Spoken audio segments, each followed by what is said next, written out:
Hi, welcome back to Tiny Garage Fabrication. On today's episode, we're going to take these crusty old wheels and turn them into something to be proud of. These are some very old aluminum slot mag wheels.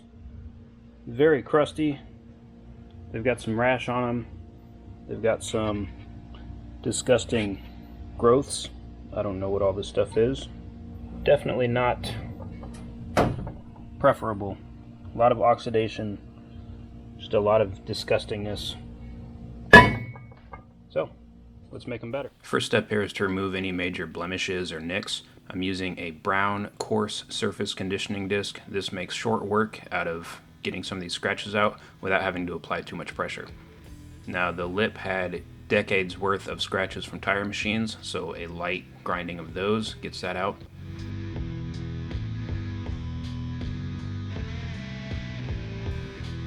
And then I'm on to the inside of the lip where the tire seats to make sure that I won't have any issues with the tire seating. There's a lot of old rubber and stuff I'm using degreaser and a wire brush to get rid of. That just helps with the sandblasting process. Into my blasting cabinet, I'll get a timer started just to show you how much time it takes to do one of these wheels. Now I'm using a crushed glass media and about 80 psi of pressure with dry air. Works really well. The crushed glass leaves a great surface finish for powder coating to adhere to without being too destructive to the wheel at all.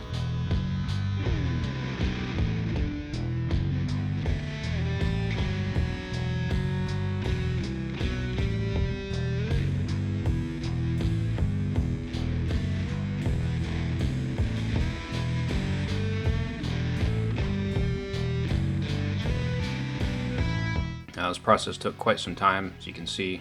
Almost 45 minutes per wheel.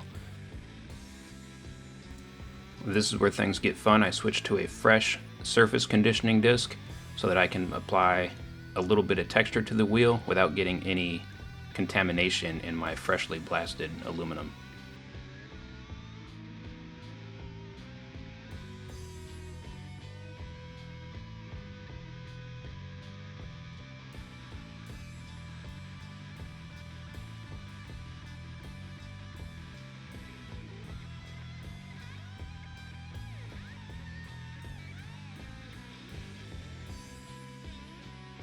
Now I'm going over this by hand with some 320 grit sandpaper to remove any scratches that may have gone past where I wanted them to be so that the lip and the dish have a uniform surface.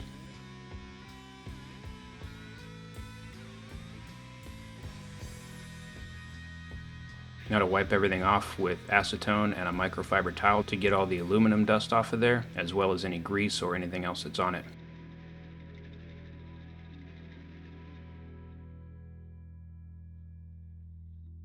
Now using my Hyper Smooth O2 powder coating system, I'm spraying on a base coat around the lip and the inside of the slots with a hybrid epoxy powder coat called polished aluminum. This is a bright silver, almost chrome-like. I prefer it over the super chrome epoxy just due to the cure cycle of it. It's way easier to work with and it provides less blemishes or errors in the final product. Now using another clean microfiber towel, I kind of ball it up so I can have some control of it, and I'm wiping the polished aluminum powder off of the face of the wheel so that the grinding work that I did earlier will be able to be seen. You'll see more in a minute.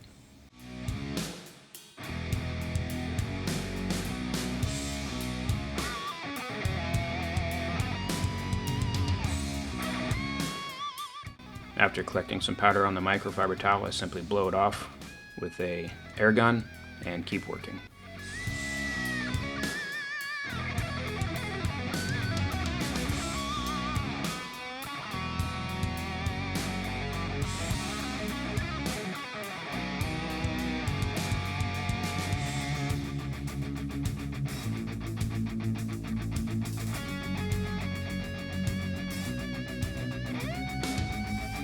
Now it's time to get these wheels racked up and into the oven for its first partial cure. I put them in the oven until the wheels themselves reach about 400 degrees. This allows the powder to flow out to more of a liquid state. Once they reach that liquid state, it's considered a partial cure, and I pull them out and let them get back to room temperature. Now while the wheels are in the oven, I'm cleaning out my powder coating gun to do a color change, and this is what I love about powder coat. It takes about 45 to 60 seconds to completely clean this thing and get more powder loaded up. So much faster than paint. No chemicals, nothing but dry air is all that's used.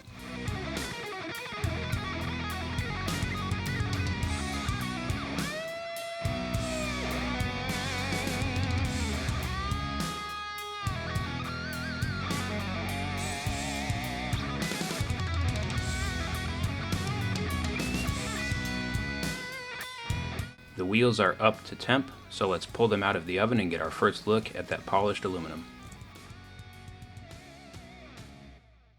Now as you can see, that's a nice smooth uniform coating around the lip and the dish and also inside the slots, and you can still see the starburst pattern that I ground into the face of the wheel.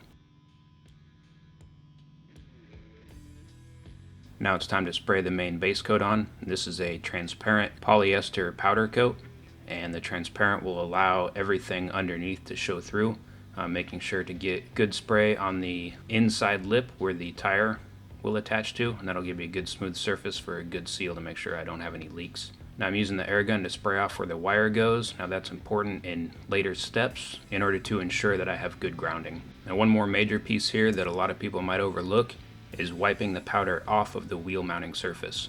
If you build up too much powder here, then after torquing on your lug nuts, that powder could crack and then it could fall out, and then you lose your torque, which means you could lose your wheel and have a catastrophic disaster. It's very important to powder coat things properly and know what should or should not get powder.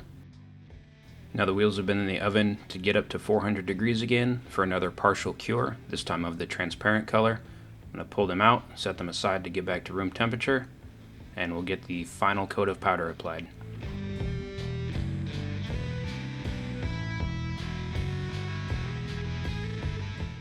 Now this final coat is a gloss clear coat, and I'm spraying it all over everything except for where I remove it from the back side of the wheel mounting surface, as we talked about earlier.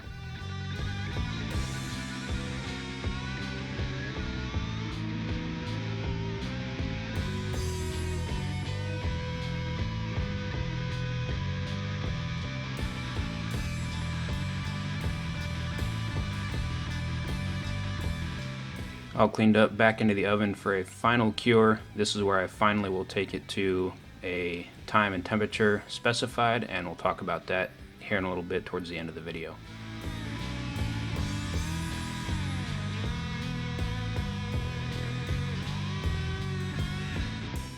It's a successful completion, nicely powder coated. Check out that cool little starburst. I believe it was worth the extra time to finish the centers with a slightly different texture than the rest of it. You can see how it kind of glows, and then the outer rim here is just regular solid tone because of the initial base coat that I laid down. Now dealing with antique wheels, you're going to have your fair share of, scratches, some stuff like this, a few pits. One of these wheels out of all four that I have is fairly pitted, but that is, one of the downfalls of vintage wheels. However, I think the same color yet iridescent look of these is going to be absolutely amazing on the truck. Finally, these things are all out of the oven.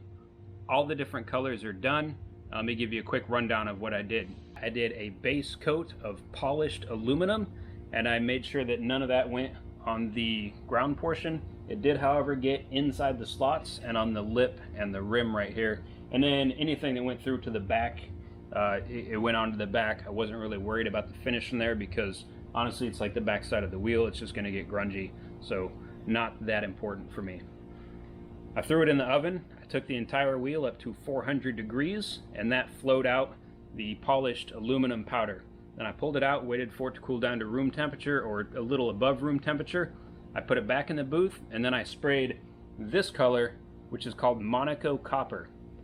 It is a transparent polyurethane, and so I knew that the polished aluminum, and I knew that the grinding bits right there in that starburst pattern, I knew that that would shine through as a transparent color. So once the Monaco Copper was applied, I put it back into the oven ramped it up to 400 degrees again for a good proper flow out so that the polished aluminum and the Monaco copper would bind. Then I pulled it out before a full cure, waited for it to cool down, and then I sprayed the Clear Vision gloss clear coat over the top of it. Now the reason why I went with the Clear Vision is because the Monaco copper by itself does not have really good UV stability. So since these are wheels, they're outside all the time, I didn't want that color to break down. So I clear coated them with the Clear Vision. Now that particular powder, even though its base formula is the same as a lot of other polyurethanes, whereas 10 minutes at 400 degrees would be the cure cycle you would expect, for that particular one, because it's a clear, in order for it to not yellow or discolor, Prismatic recommends a slightly altered cure cycle. For that cure cycle, they recommend 375 for 18 minutes, or if your base coats require a longer cure, they recommend 20 minutes at 350 degrees. And that's the cure cycle that I went with. Because I was using a hybrid in the polished aluminum, a polyurethane, and the Monaco copper, I wanted to make sure those bound and had as much time for everything to flow and cross-link in the oven as possible. And as you can see, it's flawless, with the exception of, the flaws in the wheel itself. And that's just, it shows that it's vintage, it shows that it's old. I think it's really cool. These things have a lot of character, a lot of life, and they're gonna look so good on this truck. Hopefully I didn't lose anybody there in the rambling, but I have to absolutely stress the importance of the fact that powder coating is more scientific than just throw it in an oven and bake it for 10 minutes. There's a lot more to it than that. Please consider hitting that subscribe button to check out a lot more content like this. I always strive to do things a little different than the rest of the guys, and I believe this wheel definitely shows what that style is like. And that's it for now. Thanks everybody.